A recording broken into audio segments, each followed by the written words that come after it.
Hilarious. Nick, what's up, man? You there? Hey, man. How are you? Holy shit. Yeah, can you hear me? Yeah. I'm you. good. How are you? I'm good. I'm just driving here in my car with Lady Rackets. I don't know if she's going to talk, but she's here with me. So. Oh, hi. Are you dry Hi, snitching hi, hi, about hi, being hi. on the phone and driving at the same time? That's not what a lawyer does. Are you allowed to do that with your Yeah. parole thing? Welcome to the 18th century. Yes, we can do this now. Someone who isn't me is driving it on the phone, correct? No, I'm hands-free. I got my hands on myself, so I don't need to worry about it. Oh, well, there you go. So how you feeling with your potential imprisonment and the end of your life and all these things? And people dragging you around the internet like like you're a trophy. You got people are fighting over your corpse, honestly. Yeah. It's so funny because, like, the likelihood of me going to prison or even jail is basically zero. Like, I won't have any jail time. I won't have any prison time. I mean, me too, but I'm still kind of worried about it. Like, it's that basically zero that makes me uncomfortable, Nick. It is, yes, it's uncomfortable, but, like, intellectually, something, even though you go, holy shit, like, this is pretty serious, I guess. Yeah. A bunch of people are really mad, and I can't figure out why. Oh, they really are. They really are. That's the thing that gets me. The people, like you said, dragging my corpse around the internet, and of course they go to the mantra, right? Like they're like an '80s soccer mom, like, oh, it's about the children. I'm like, none of you even know my kids' names. Well, like you don't care about my kids. They're also the ones abusing your children. Yeah. Like that's the worst. The worst part about it's like the cuties thing. And it's like, yeah, but these poor girls, everyone's gonna call them whores for the rest of their lives. Like, no, you guys are gonna call them whores for the rest of their life. You guys are the ones abusing Nick's kids. They're fine. CPS said they're fine. It's you guys won't leave them alone. I know it's wild because it's demented. All these looters and polluters. Despite reports of people who don't know, like our kids don't have any concept of any of the stuff people are saying. Like they just are going on with their lives. They're happy to be home. They understand some level of why they were taken out of our house for a little bit, but they didn't get it at a real level because they're like, but our parents don't harm us and we're not in danger. And they told the county without any of our help, they're like, we've never seen any of this stuff. Like thank you for showing it to me for the first time. Yeah, everyone's a goddamn dare officer now. Jesus. Exactly. We homeschooled our kids. Our kids have never been to DARE. They have no idea. I actually, ironically, shortly before I got arrested, my oldest son, I was driving him to school or whatever, and he made a joke about cocaine. I'm like, do you even know what that is? He's like, no. I'm like, so you don't understand why this joke is funny. Yeah. What was the joke? Did you enlighten him at least? I don't remember. But I had to tell him, I'm like, okay, so cocaine is a powder that people typically inhale through their nose. And with that context, the joke made sense. But until then, he had no idea. And so I'm like explaining to I'm like, yeah. And then I was talking to him like, oh yeah, you've never been to DARE. Your mom and we went to public schools or whatever, so we went through the DARE program. And that's where we learned about drugs for the first time. I touched a vial of heroin in fucking second grade. Yeah, and I was like, wow, we only get to see this once? This stuff must be really cool. Yeah. It's in a special briefcase? Wow, Damn. this is a joint? And now I'm like, I could roll that. Fuck, that was the worst joint I've ever seen rolled in my goddamn life. And they're like, okay, you guys have to understand, all these things we're about to show you will kill you horrendously. But they're so awesome that everybody knows that they'll kill you. Yeah, and they still do. But don't do them because that would be horrible. And you're sitting there going, wait, so they're so awesome that everyone on Earth will risk death to the point that their bodies will crave it uncontrollably. But we shouldn't do it because why? Like, why? And you're like, because it's bad. There's a law that says so. And you're like, oh, okay. Because you're a kid, you listen. But, like, our kids never had to listen to any of that. They don't know what drugs look like. They've never seen them. They've never been around them. And it's funny because people are like, I just care about Nick's kids. I'm like, you don't even know what my No, kids you do don't. for No one hobbies. cares about Nick's fucking kids. Are you Then send them $20. Yeah. Put up a QR code so they can donate to the I care about Nick's kids fund. None of these motherfuckers give a fuck about anyone's kids. That's what I'm the saying. Fuck out of dude. here. It's just, everyone's so full of words, man. Yeah.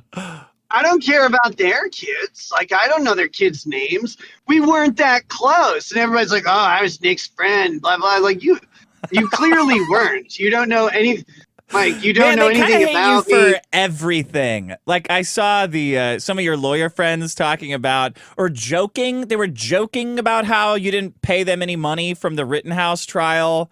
But it didn't seem like they were joking. Like, there's this crazy. They weren't joking. They're so jealous. And it's like, do you guys not remember? All of your channels were at 10,000 subscribers back then. Now you got 100K subscribers and you're like, well, why didn't I get any money? It's like, because you weren't important. You were just someone for me to talk to for 8 hours, which is awesome. Thank you for joining me. Yeah. And I calculated out one time. I was like, okay, at my ad rates, what would it cost to buy on to an 8-hour live stream with 100,000 people watching, like the last days of Rittenhouse? Mm-hmm. It would have been $50,000 for them to buy on to 8 hours of show if I charged them what I would charge any other advertiser for a minute. I'm like, I gave you 50 grand. Your channel's exploded. These guys have 6-figure incomes because I said, all right, yeah, I'll bring you on. And this is the most lawyerist bickering that you're ever gonna hear. My eyes are fucking rolling back in my head. This is so goddamn like, oh god. I billed you I'm by tuning hour. out. Jesus Christ. I never thought of it that way until people started bitching about it, and I'm like, wait, you wanted a cut? You got a cut. You had no audience, and then you came onto my show, and a whole bunch of people started watching you because they got exposed to you. You never would have had that opportunity otherwise. And then some of them took the reins and have built their own brand out of it, and some of them are like uncivil law. They're fat, they're autistic, they're not entertaining, and so, like, you couldn't hold your audience. And then he's like, well, I didn't see any of that money. It's like, well, that's your fucking fault, you weirdo. It's not my fault. I gave you the opportunity. I handed you the keys to the Porsche. The fact that you drove it into a swimming pool at a fucking Days Inn is not my fault. Too. Jesus. Don't you dare put a car in my pool of hedonism. Are you keeping a list of all the people that have wronged you? I would be. Yeah, do you have a stalkers and losers No. Dropbox? No, see, the cool thing about how I operate is I'm so bad at keeping contact with people, like even people that I like, that if people don't like me anymore, like they don't text me and I just don't care. Like, okay. Yeah. I don't know. I've been really busy for the past I can decade of my life.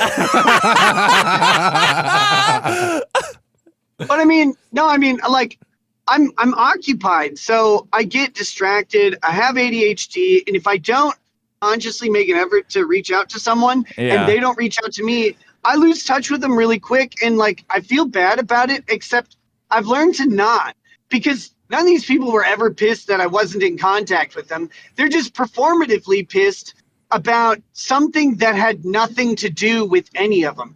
And I've heard some of them be like, oh my God, we did whatever for you. It's like, no, you did. I didn't ask you to defend me. I didn't ask you to like say anything about the situation at all. I've never asked anybody to own my shit. Like, it's my shit's mine. Yeah. If people want to stick up for me, great, cool. If they don't, I don't care. I never asked anyone to. I don't want anyone to stick their neck out for me. That's why I said I'm not in LawTube. These groups are gay. They always turn into exactly what happened.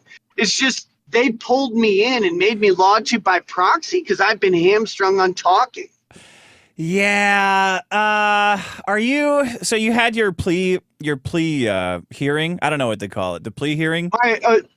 No, I had a settlement conference. Oh, okay. And so a settlement conference, like nothing happens in the courtroom. Yeah.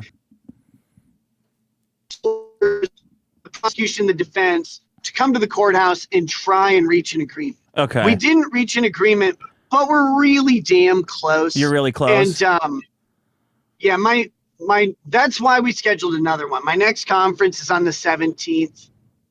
Most likely we'll have a deal worked out at that point. Okay. I mean, you never want to say anything, and I don't want to say like what it is, but long story short, it's really, really favorable.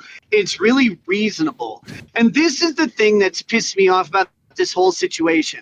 If I could comment on my own case, it would be a great object lesson in where the difference between the book application of the law meets the practical application of the law. Right. Because there's a whole bunch of legal issues that are unresolved on my side and on the prosecution side that would be beneficial for either of us. Like, I have a bunch of evidentiary issues that I could hammer them with. That would cost a fortune and be a bunch of work on both sides. And it could be enough to honestly just flat out win my case. But it also could not. It's a roll of the dice. So instead, you get down to this thing and people are like, well, why didn't you do this? Like, well, you don't just go to the prosecution and say, well, this didn't happen.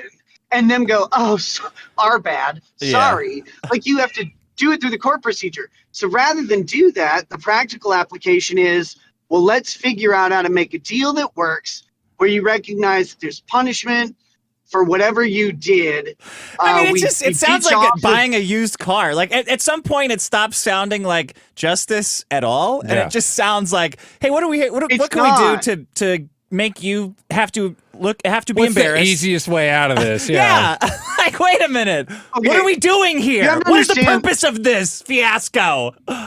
For a used car. If you're looking for justice, I want you to forget everything else. Yeah. And realize looking for big that when we were talking, when people wanted to film my pretrial motions, right? Which is against the rules unless a judge permits it. And we said, you know what? We don't see the proper case for a special exception to the rules. So just apply the rule, no filming allowed of the pretrial stuff. Uh-huh. The prosecution did not object to our position. Our position said, look, we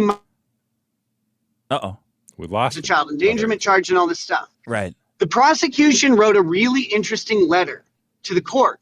And that letter said, there are no victims in this crime. And we expect no children to be required to testify. Which is the prosecution saying, not only are there no victims, but that the children are also not victims because they charged me with child endangerment. But they found in the family law case, there wasn't any endangerment. That's just about the goddamn were cocaine. Never in danger of Yeah. The kids, what they found when they interviewed our children and observed them, they found that all of our children are brilliant, and they are, and they're creative, and they have a life which we have built for them, which allows them to explore whatever hobbies or passions that they have. Like, we're very fortunate to be able to do that. Like, that's great. And then they also found that the kids have an exceptionally strong bond with us, and that the best thing for them was to be reunited with us. All they needed to do was make sure there weren't going to be intoxicants around the children. Once they were convinced there weren't going to be any illegal substances around the kids, they were back in our home. They've been back in our home since August. And like entirely, we had some supervised stuff before then, but it was all they wanted was we had to display 60 days of sobriety through tests. And the first test that we had that showed sobriety was, I think for me was like, because I wasn't restricted from alcohol and they didn't tell me don't drink. So my last drink was on June 5th. But my first clean test then, clean of alcohol, was June 14th. I don't think I love my kid that much. And well, if I had just quit alcohol, I'd die. Yeah. I'd shrivel up. Yeah.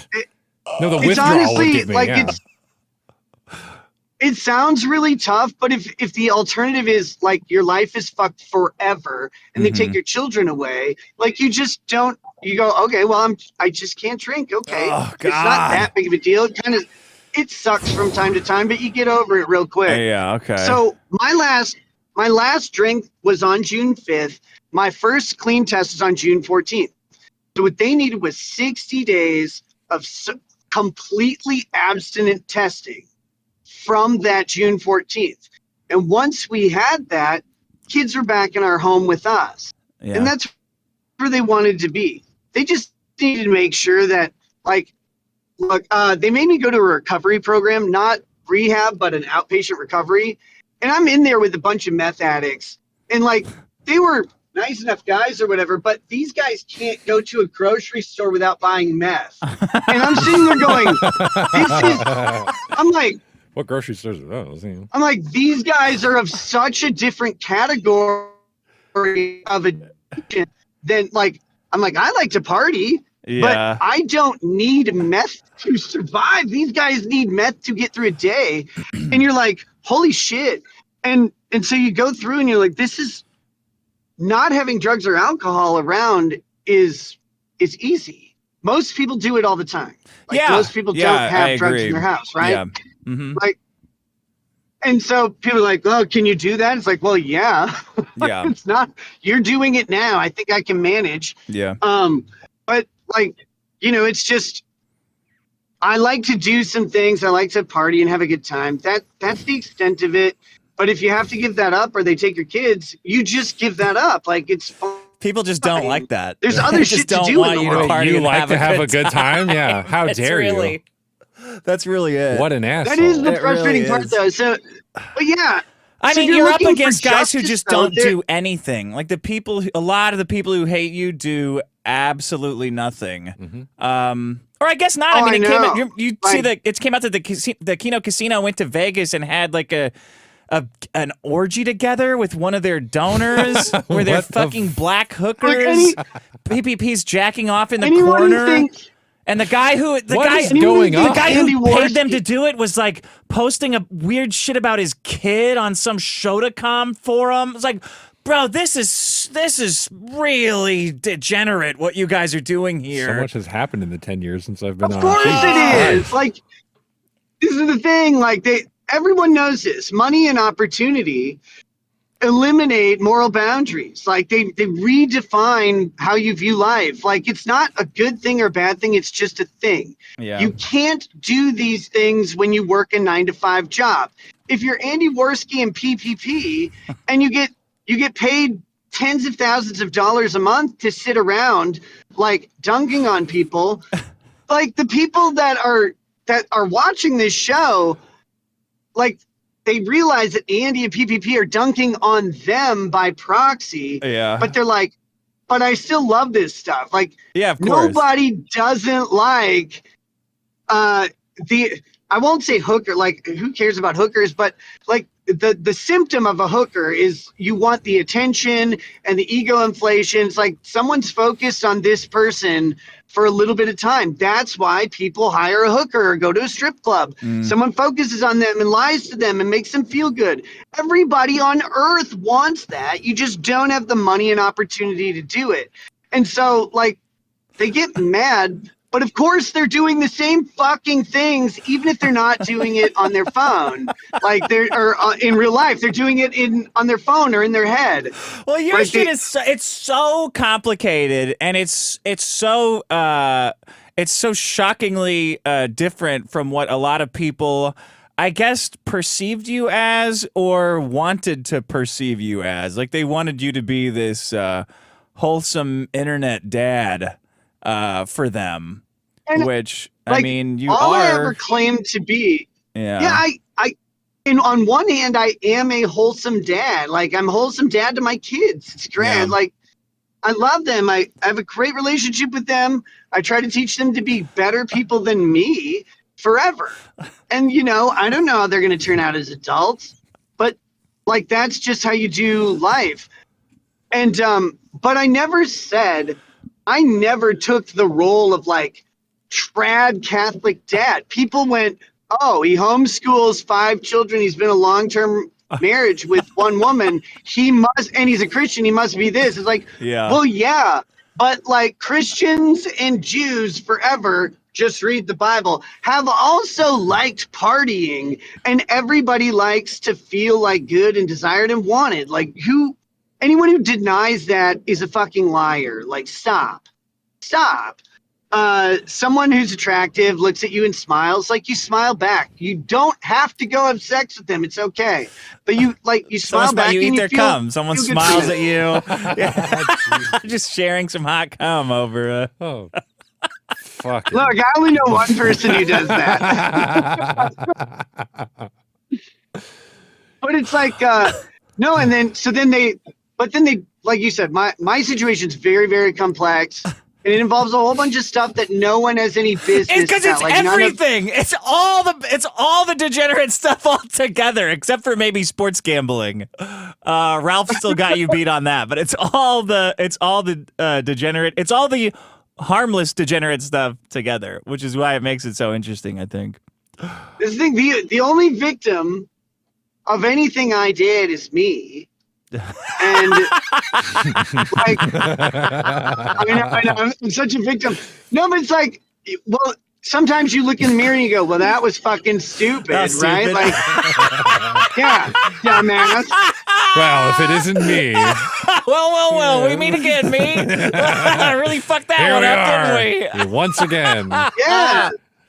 Hey, man, you like. I mean, I do want to see the revenge. I do want to see the revenge arc, because all these fuckers, all of these fuckers are they're all guilty, and they all turned on you instantaneously, and they're all still because of their instant villain heel turn. They're all still kind of slow rolling this, like, well, there's kids involved. There's kids, like, the kids involved is doing a lot of work. They in all this should even though they enjoy all got prison, fucking yeah. handles of vodka in the house. They're all taking part of exactly the same degenerate shit that they're all soapboxing about. I do want to see the revenge. Did you see Yeah. Did you see the PPP thing where he's like explaining away doing, I mean, way worse shit than I did, which is funny. Go ahead. I don't care. Like, have your hooker orgy in Vegas. I don't want to be there. He's the fucking With other planet. men. He's a planet in the shape of yogurt, man. I don't want to see that. But They were driving him around in a pickup, they were saying. Like a pickup Pope-mobile? truck. In the- Yeah, in like the a bed? Pope In the back? The PPP mobile. They have a There's like a skid loader to mosquito get him in. netting in the back of a Toyota Tacoma. Fucking, Look, yeah. I'm sure 5'4", 112-pound Andy Worski could help lift PPP into something. But like, can you Scoop him into it. imagine sitting in the corner watching Andy Worski with a black hooker and jerking off? That's the most pathetic thing I've ever. But Worski was using excuse one of their goes- other fans to have. He was moving the other fan on the hooker, like he was pushing his hips into the hooker. Ew. What Yeah. the fuck is I don't know. leave your life for 10 years and this is what I come back to? I don't know. Oh my God. And it's like, but his excuse on Twitter is like, well, we don't have kids. It's like, Hey man, it is all about the kids, man. Yeah, it's really about the kids. It's really about it's time and time That's- again. It's all has about to the get out of kids. jail free card. Look, if you don't have if you don't have children, Doesn't not matter. if they're around or not. If you don't have children, Doesn't you matter. could just ass inhale a fucking pile of cocaine and blow it out through your mouth into a hooker's anus so that they can get some too. And that's all fine. There's no moral quandary here. It's like, well, I don't have children. It's like, oh my God, the cope from this is amazing. But hey, it is what it is. Like, shit happened. Here I am. Everybody's like, oh, Nick won't take accountability for anything. It's like, you guys. Yeah, but you I can't. would love to talk- that's the first thing I I'd said like on the to fucking talk show. about You this. can't take Like, accountability. number That's one- called going to prison, Yeah. idiots.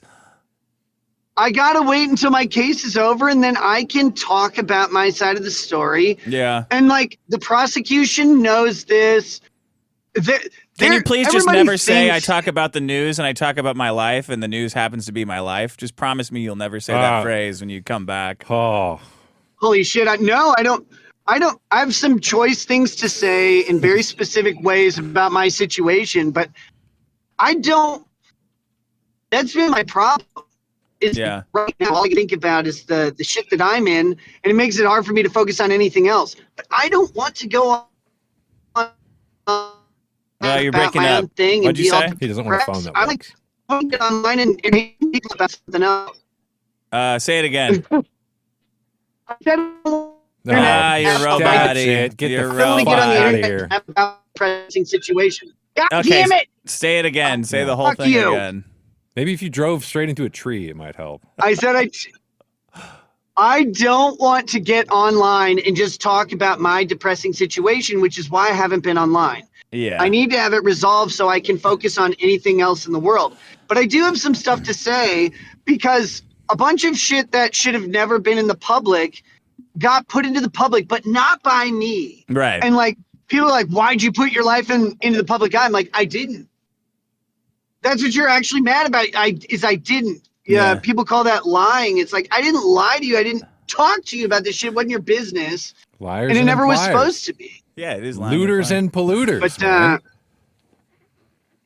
But now, like, you know, the situation's here. And the really unfortunate thing is there's a real, like, from a storytelling perspective, there's a really good story in there that'll never get told with real people, real drama, and all that shit. And people What have about the cheapened it. relationship stuff, about the swinging and what Here's have the you? story that'll never get told. That story? No, it goes well before any of that shit. Okay. It goes into just life and how Are how headbutts life involved? develops. And yes, of course. You know why he has to headbutt women, right? Why? Have you ever seen his weak ass arms? Yeah, I have. I was hoping That's Ralph would why. fight him. That would be funny. Ralph fighting anybody is always funny. Yeah. He's so weird because he's like, he pulls this internet tough guy thing and challenges everyone to a fight. It's like, dude, you don't have your fighting record is 0-2, and they're like, everybody watched you get your ass just handed to you. Why do you have this internet tough guy thing? No one's challenging you to a fight. No one's saying anything about it. But like, you're an embarrassing Imholte specimen is a if we're talking weird about guy. fighting. He's like, Imholte is like the Waluigi of podcasting. Like there's, Yeah, but people want Waluigi still. That's the thing. I don't think they do. Well, but either way, if they do, he's like the original broadcasters were like straight up the road, and then you had like guys like Howard Stern, like the shock jock guys, and he's like this weird reflection of that, which is not. It has no identity beyond. I'm doing like a performance of what I think radio is. It's so bizarre. Right. I get the most uncomfortable feeling every time I watch Imholte's streams. Everyone trying to revive a dead format should also be dead. Yeah. There's two things to understand. One, like he's married to this radio format, and it's true. It's straight to the bone. When I was hanging around him all the time, all he talked about was radio guys. Oh, I'm an old school radio guy. It's like, why? Why would you want to be an old school radio guy? Like Stay in the past with that's them, gone. Yeah. But it's like, okay, if that's what you like, fine. I don't care, but all right. The other thing you have to realize about him, and this is critical, you learn this when you spend time with him. Uh-huh. And when you have been through experiences and then you listen to him recount them, he lives in this moment, and no other moment, past, present, or future, exists. And everything that he has experienced in life or believes about the future will bend towards serving right now and where he is. And I don't think he's conscious of it. What do you mean? What do you mean bending? Like what do you mean right now? Like this? Like is he bending it like Beckham? Okay, What's going on here? There are stories he has told where he's like the hero of some situation that involved me or whatever. And he's literally, when he puts himself in the protagonist position, he's describing something either that I did or Kayla did or April did. Oh, yeah. But he rewrote himself as the one who did it. Yeah. Because Cartman. that serves this narrative at this time. But then what you'll do is if you listen. Yeah. Yeah. Isn't it weird? Like, I do too. I know someone who used to do that. I'm related to them. I'm very close. It's a close relative. And that's how I'm like really able to identify in him, I was like, holy shit, this is the same thing. Their brain just changes out facts of any story. And I legit think they believe 100% what they're saying. And you're like, Yeah. but bro, I was there. That's not what happened. That's not what happened. And it's not even like, it's not like the alternate telling makes me look good and I'm trying to correct the record. I'm just like, that's not what happened at all. Like, that wasn't it. That's really weird. And like he has these stories, like anything he's ever said online where he goes, oh, like Nick's just like a little guy and like physically, like it'd be a shame to fight him. The only thing he ever said to me in person about anything like that was after like an argument that we had. He said, dude, when I looked into your eyes, I was fucking terrified of you. That's what he said to me. What is he looking into your eyes? And he's like, he's honestly, it's the weirdest feeling. Even talking about him is like, I find even shitting on him to be unsatisfying because the things he's reveling in is like eating your cum. Yeah. Like that's what he's, so even shitting I almost had on to him, mute your mic, Nick, just while you were tired. I'm like, I don't want to hear about that. like with Maddox will never, like he will never give an inch. He was always fighting. He's Mr. always Principles, yeah. Mr. Principles. But Aaron Imholte is like so spongy and non-existent. Like Mr. the No Waluigi's, Principles, yeah. Mr. It's like there's nothing there. So even shitting on him is totally unsatisfying to me because I don't think it has any impact at all. It's just like he was like air. You the know? other day. He's sitting there. Do you know he's what I'm? covering You know what I some mean? story. Though? Yeah. Yeah. No, yeah. And so the other day he was covering some story about some OnlyFans chick complaining about some other OnlyFans chick. Yeah. Right. And he's just sitting there. And he's like, "Oh, you just sit there and take it up the ass for money. You think you could complain about someone else taking it up the ass for money?" And all I can think is like, bro, you have watched, and I know this, a bunch of women online take it up the ass for money. Like, how can you sit there and dump on this one? You engage in consuming this product. Yeah. Why are you performatively being opposed to it right now? Looters Yeah. and polluters, man. And it didn't, he has no concept of like self-actualization or realization or application. It's like, dude, if you applied a modicum of what you say, you would be so self-loathing. And maybe he is. I don't know. I haven't seen him. I haven't seen him since April, man. Like I don't know if he's loaded in statement, shape. but, yeah. Gimbals and just being. Yeah, I hope. I mean, I don't know. What are you gonna do when you come back? You gotta. What's the comeback gonna look like? I don't know. For you? It's weird. There's so many different ways to go about it. I mean, the main thing, I can't make the comeback about me because it's Wait, say that again. Mostly been Say run that its again. course. I can't make it about me and my situation. Like No. as much as I want to really talk about it, but that's mostly run its course. It's a tired subject. I'm biased, so it doesn't really matter. Yeah. And like at the end of the day, the legal results are going to be what they're going to be, and then that's all I'm waiting for. Is like, give me a moment to move on. Yeah. I want to come back and do a good show. I'm not going to have liquor on my show for the foreseeable future. One, I may be banned from drinking it for several years. I don't know. I'm wow, Man. But here's the thing. I really They can do cared that? about it. Yes. It's in Minnesota, the standard response to any substance crime is that any probation or anything like that will require a ban of not only the substance, but all non-prescribed substances, including alcohol. Wow. Which I think I think that's insane. I think that probably kills people. Yeah. Or drives them to really bad stuff. But look, I cared about that a lot a couple weeks ago, but I threw a couple bottles of whiskey. Again, I'm not on any restrictions. Yeah. And like, it's not the same. I don't really, maybe it's my body just trying to like say, hey, you're not going to be able to have this, so don't like it. I don't know. But I cared, and now I don't fucking care that much. Like, if I have to be restricted from alcohol, the only thing I don't like and this is a lesson for everybody on legality. It doesn't matter what you're going to do or not do. What matters is how much risk exposure you have. And if you are faced with the potential of a positive test on something means that you go to prison when you otherwise wouldn't, eliminate all the somethings that you can.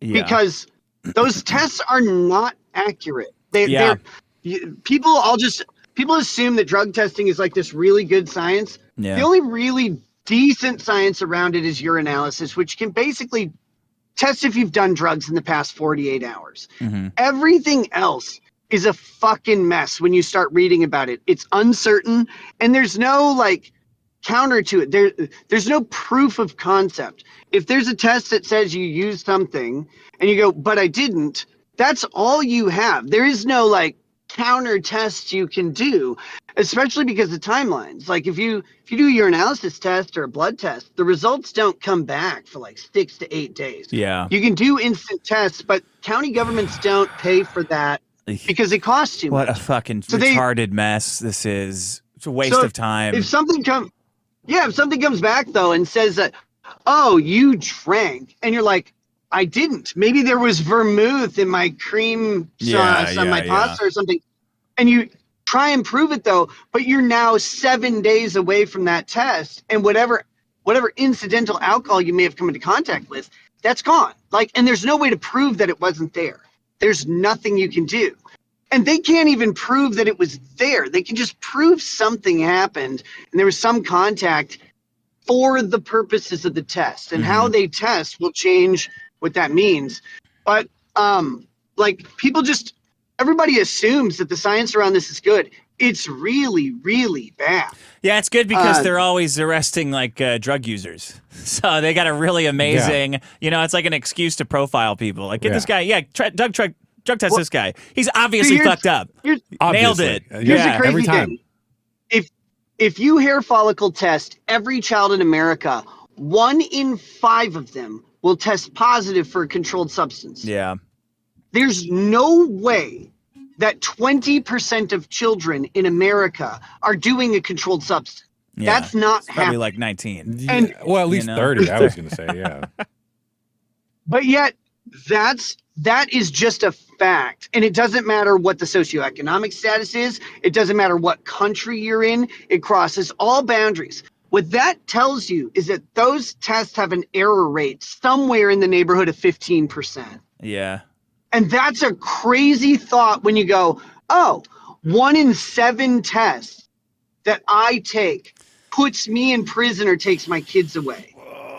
And there's nothing on earth you can do to counter that test. Because what the government will say is, well, I have the test. And you'll go, but the test is wrong. And they'll go, well, how do you know? You go, because I didn't do the thing. And they'll just go, but I have the test. They got to test the test takers. Mm-hmm. Like every time you guys do a test, you take a test. And then we'll see. If you test drug cops, if you hair follicle test drug cops, what you will find is every one of them looks like a horrendously chronic user of every controlled substance. Yeah. Because that's they are crazy. Yeah. Same thing with the testers. If you're in an environment where you have the possibility of exposure to either a substance or someone on a substance, you will eventually test positive, whether you've ever used a substance or not, because the tests aren't good at measuring that. They measure other shit. They measure exposure, and exposure happens whether you're taking drugs or not. Well, I eagerly await when this shit is over, man. This is like a year-long pause of your life, fucking over what turned out to be total nothing. That's the worst. That's the thing that's done the most like damage to me from a mental health perspective and from a physical health perspective is that like the government's pause of my life, and also like trying to convince the entire earth that I'm something that I'm not, which is like a child abuser or whatever. Like, and here's the crazy thing. They know the county, like you said, that they wrote that letter. They know that none of that shit happened. Yeah. They'll never write a letter that says it doesn't. Oh, yeah. What they're going to do is they're going to drop the charges of child endangerment. They never could support them. There were no facts for it at all. So they know that none of that shit happened. But it was convenient for them to have that shit go into the public to put pressure on me and leverage my situation. And like, that's just the game of law versus the reality of it. And that's, unfortunately, that's the fucking ropes. There's nothing you can do about it. But they know, we've read all the reports. I have all the reports. The only thing they ever found was an exceptionally strong bond between the kids and their parents. No adverse health conditions for any of them. They have 5 kids who are so mentally, they're so above average that it's embarrassing. And then physically, they're all above average height, above average weight. They're well nourished. They have no health effects of any kind. Yeah. And that was their ultimate problem, is they go, holy fuck, how do we deal with this? How do we hit them for something when they're all fine, when all the kids are fine, better than normal? Yeah. But Obviously, like, if you take a moment and I put myself in the shoes of the county worker, they don't know me, they don't know those kids, so they get these crazy reports from insane people like Aaron, who flat out fucking lied to them in the interview. Which again, they hand me all these recordings. I know everything that was said, but they get someone who lies. Are you going to go through those? You have all the recordings. Can you go through them? Yes, I can. Oh, it sounds like we have the comeback. Oh then. yeah. So how much ratting out happened? But here's the thing. Like, okay, so they get this narrative painted to them, but they don't know any of the players in this game, right? Like, they don't know Aaron, they don't know me, they don't know anybody. All they have to do, they go, okay, our job is to make sure these kids are safe. I'm hearing this person's like a crazy manipulative cult leader who runs a sex den in front of his kids at the breakfast table, and they have to believe that at first because somewhere that happens, I guess. But as they went through, and observed us with the kids and talked to the kids and stuff, what they found is like, oh, look, loving parents, loving kids. None of this shit has been like, if we had not been arrested and the county hadn't said anything to our kids, they would never know anything about drugs. They've never even seen us intoxicated on anything, including alcohol. Because we don't get drunk around our kids. You're taking care of them. People make a big deal out of it. It's like, guys, I drank between the hours of 11 p.m. and 5 a.m. after my kids went to bed. Mm-hmm. Very specifically set up so that I would not be having to like drive them or provide care for them. And when I would drink on my show, there's another adult in the house who's sober just in case something happens. Yeah. And it's like, but people, like that all gets overlooked. It's like, oh, they're not, honestly, they don't care. They already made their mind up. They don't care about any of this shit. They're too busy caring about your kids, man. They don't care about you. They're too busy caring about those kids. Exactly. And you can, as much as, and no amount of care is too much. Yep. When you're talking about someone else's Ever. kids. Mm-hmm. Exactly. For the kids, man. Yeah. Well, hey, I look forward to it, I gotta man. run. Yeah. I gotta run. Yeah, it's gonna be soon. Things are wrapping up in the next predictable future. I'm looking forward to that because I gotta get back to work. I want to get back to talking about stuff and telling stories to people because that's what I like doing. Like, I don't really care about anything. I just like people hearing something and then telling me something that I don't know. Yeah. And the internet's a great place to do that. And everybody started being so fucking serious. It's like, guys, calm down. Well, everybody just wants to feel entertained. So if you can come back and, hit hard and do, stuff that they like, then they don't care anymore. Yeah. That's it. It's just that you can't. Just complain funnier. And like the people who can never listen to me again, cool. There's 7 billion other people on Earth. That's fine. I never asked you to stay. Like, I don't. Like, I don't get, they're like, I'm never listening again. It's like, well, I didn't ask you to listen. I don't know you. So bye. I hope you had a good time. Well, but anyway, they'll be back. Well, I'm really looking forward to your good news. I think it's going to be the funniest, funniest plot arc that I never saw coming. Thanks. And maybe you'll be at Free Riley Fest. I'm planning on it. Oh, you're planning on it? Okay. Unless something prevents me from being there, obviously, like there's a bunch of shit that could happen, but my plan is to be there. So yeah, okay. In whatever capacity I can. Okay, good luck. All right. Good luck. Good luck. Yeah. Thanks for letting me call in and dominate by over talking, but I gotta get going. See you, Nick. See ya. Talk to you soon. Bye. Peace, guys. Oh man.